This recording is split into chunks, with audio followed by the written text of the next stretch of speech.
चलो now chapter 6 triangle important question and it's concepts. Now देखो, सबसे पहले अगर कॉन्सेप्ट की बात करें तो इस चैप्टर में हमारे पास क्या देखा है, सिमिलर,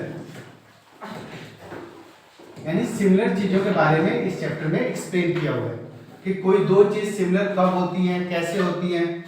जैसे सपोज कर लो ये ट्रायंगल है, तो ये ट्रायंगल और ये ट्रायंगल ये सिमिलर हो सकती है हमारी।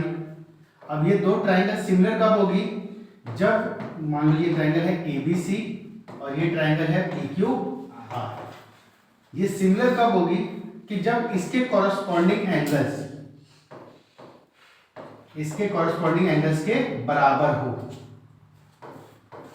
जैसे ये 1 2 3 4 5 6, तो अगर एंगल 1 एंगल 4 के बराबर है, एंगल 2 एंगल 5 के बराबर है और एंगल 3 एंगल 6 के बराबर है, तो हम कह सकते हैं कि ये ट्रायंगल सिमिलर है।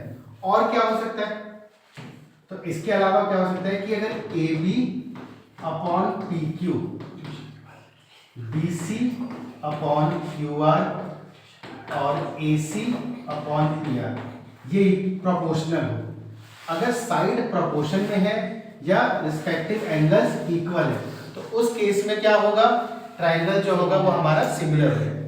या इसका वाइस वर्सा भी कह सकते हैं कि अगर कोई दो ट्रायंगल सिमिलर है तो इसका मतलब है कि साइड प्रोपोर्शन में है और जो हमारे एंगल्स है वो इक्वल है।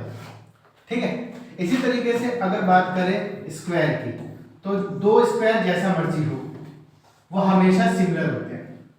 ठीक है, तो ये जैसे स्क्वायर है तो ये ऑलवेज सिमिलर। इसी तरीके से सर्कल्स छोटा बड़ा जैसा भी हो हमेशा सिमिलर ही होगा।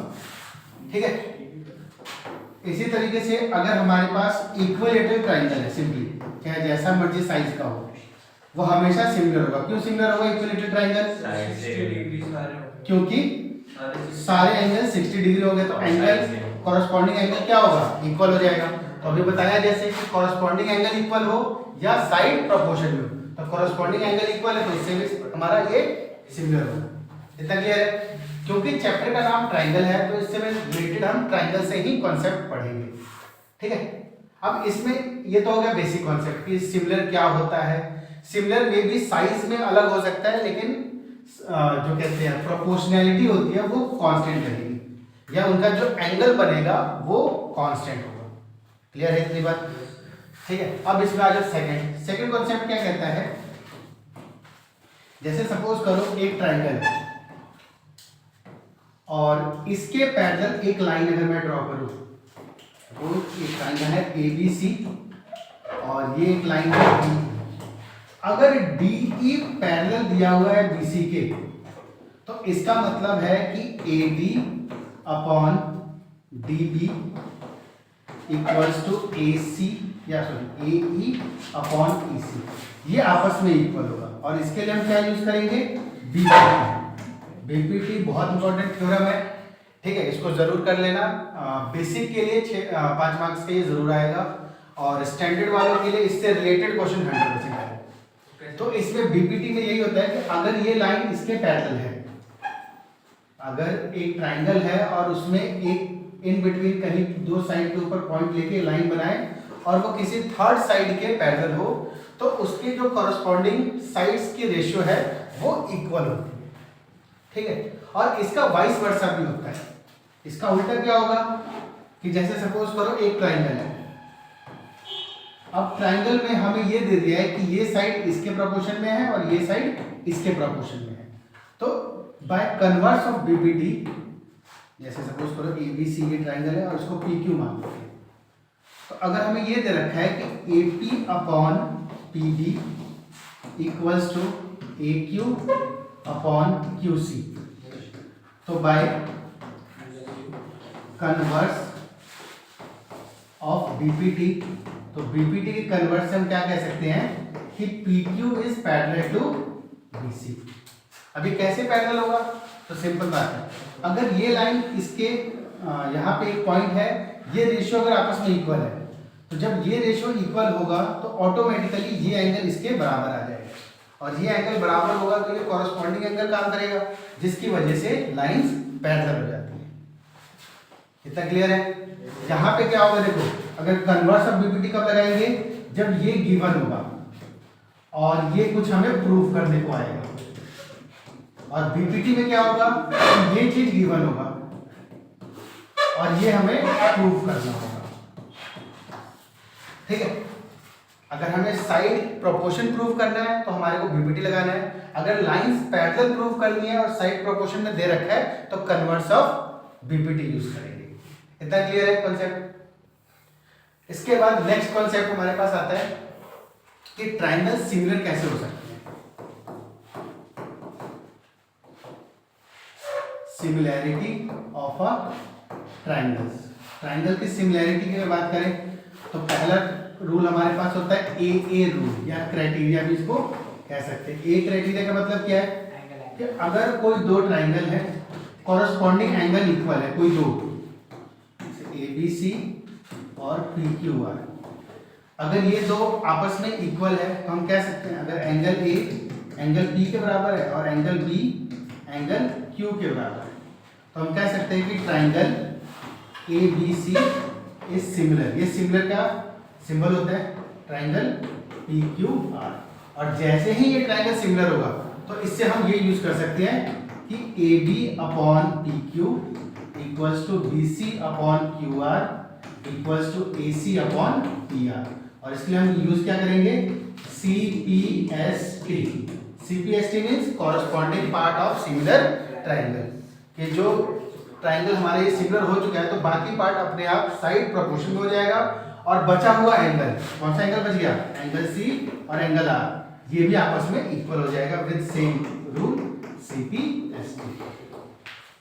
ठीक है? तो पहला रूल था हमारा क्या, बाय AA क्राइटेरिया।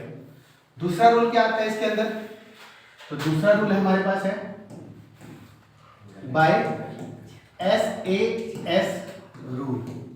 अब SAS रूल में क्या होता है कि अगर कोई दो ट्रायंगल है, suppose that this one PQR XYZ, और हमें ये साइड इसके प्रोपोर्शन में दिया हुआ है, ये साइड इसके प्रोपोर्शन में दिया हुआ है, और ये एंगल इसके इक्वल दिया है। मींस अगर हमें ऐसा दिया हुआ है PQ upon XY equals to QR upon YZ and angle Q equals to angle Y, तो हम कह सकते हैं कि triangle PQR is similar to triangle XYZ by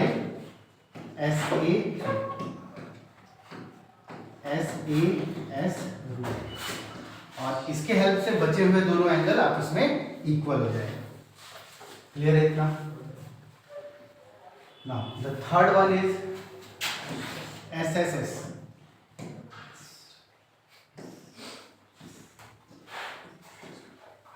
third one is SSS rule. Triple S rule क्या कहता है, अगर ये ट्रायंगल और ये ट्रायंगल PQR